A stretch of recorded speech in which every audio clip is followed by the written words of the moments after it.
A powerful earthquake has struck Myanmar and Thailand with a magnitude of 7.7. That's according to the US Geological Survey. It was followed by a strong aftershock which rippled across Southeast Asia. The earthquake's epicenter was in Myanmar, near the second largest city, Mandalay. The country's ruling military junta has declared a state of emergency in most parts and appealed for international support. There are reports of multiple casualties. State media says buildings and bridges have collapsed in several cities. Myanmar is in the midst of a civil war. Many areas were already difficult to reach. And in neighbouring Thailand, the government says 90 people are missing. 3 have been confirmed killed in the quake. The deaths were reported at a Bangkok construction site where a skyscraper collapsed, burying dozens of people. Rescue workers say the unstable rubble is now hampering rescue efforts. People across the capital have filled the streets after buildings swayed from the tremors. Authorities are warning of possible aftershocks. They've declared the city a disaster area to aid the emergency response. Here's some of what was heard afterwards from people on the streets in Bangkok. I was waiting for the bill, and then suddenly I started feeling that the earth is shaking.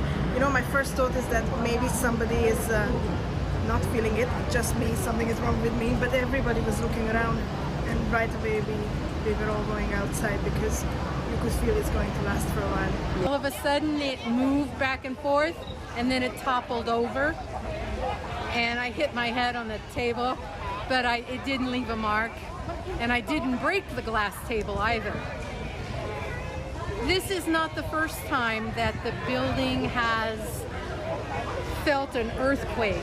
In 2004, when the tsunami and the earthquake happened in Sumatra, the building shook immensely for almost 30 minutes. Wow. And then it had cracks in the walls, but never like this before. Yeah. We can get more from Matt Hunt, a journalist and photographer in Bangkok. Welcome, Matt. It's been a few hours now since the earthquake struck Myanmar and Thailand. Can you tell us about the scale of the damage and, of course, the casualties?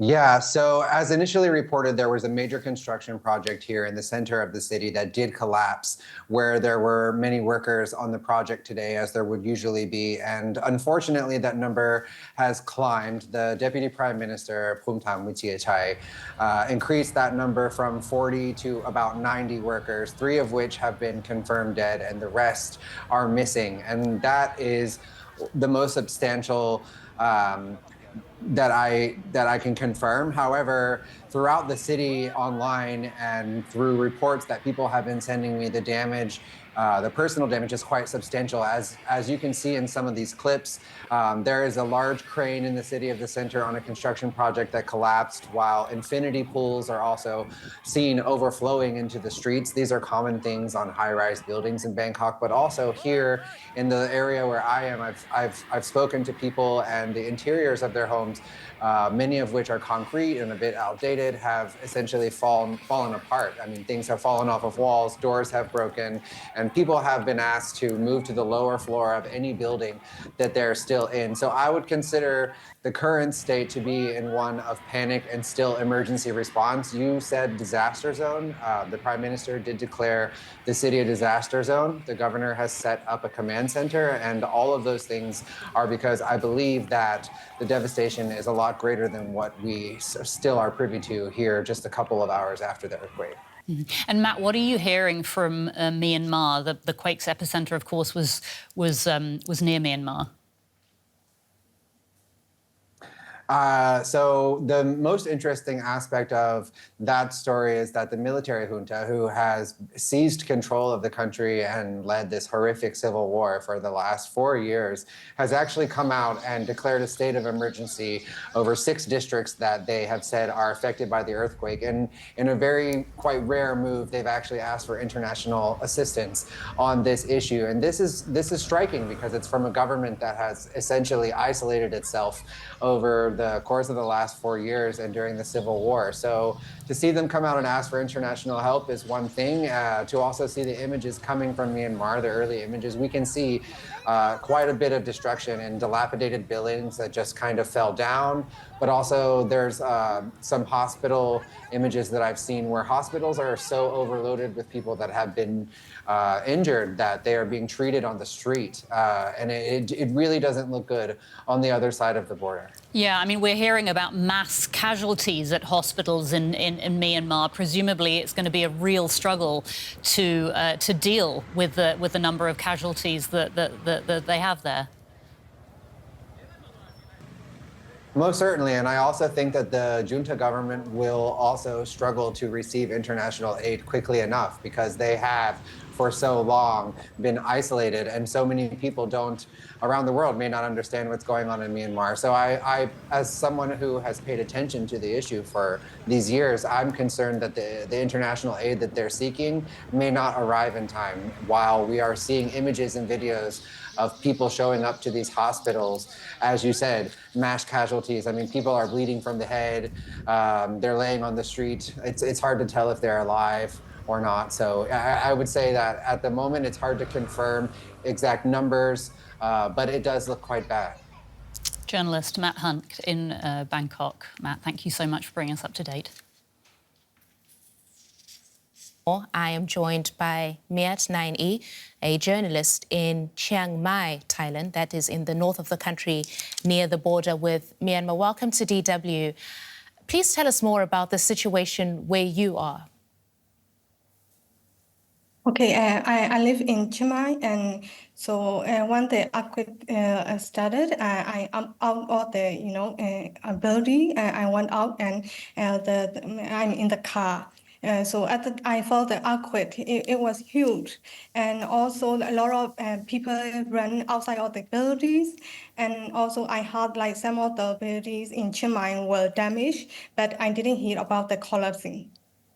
Right, and of course you are near to the border with Myanmar. What do you know about the situation there?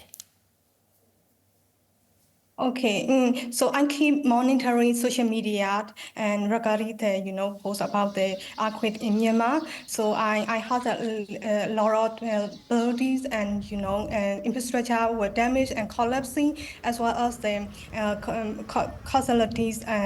But the number of the casualties are not clear yet. But I saw a lot of posts like some of the people are missing, especially in the main area of the affected earthquake in Mandalay, Sagaing, and Daegu and Shan states, and also I saw that the religious buildings were damaged and collapsing. Some of the kids in the religious building were killed by the earthquake.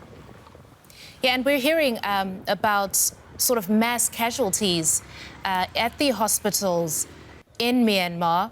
We understand that a state of emergency has been declared. Are you able to get a sense of how serious the situation is there?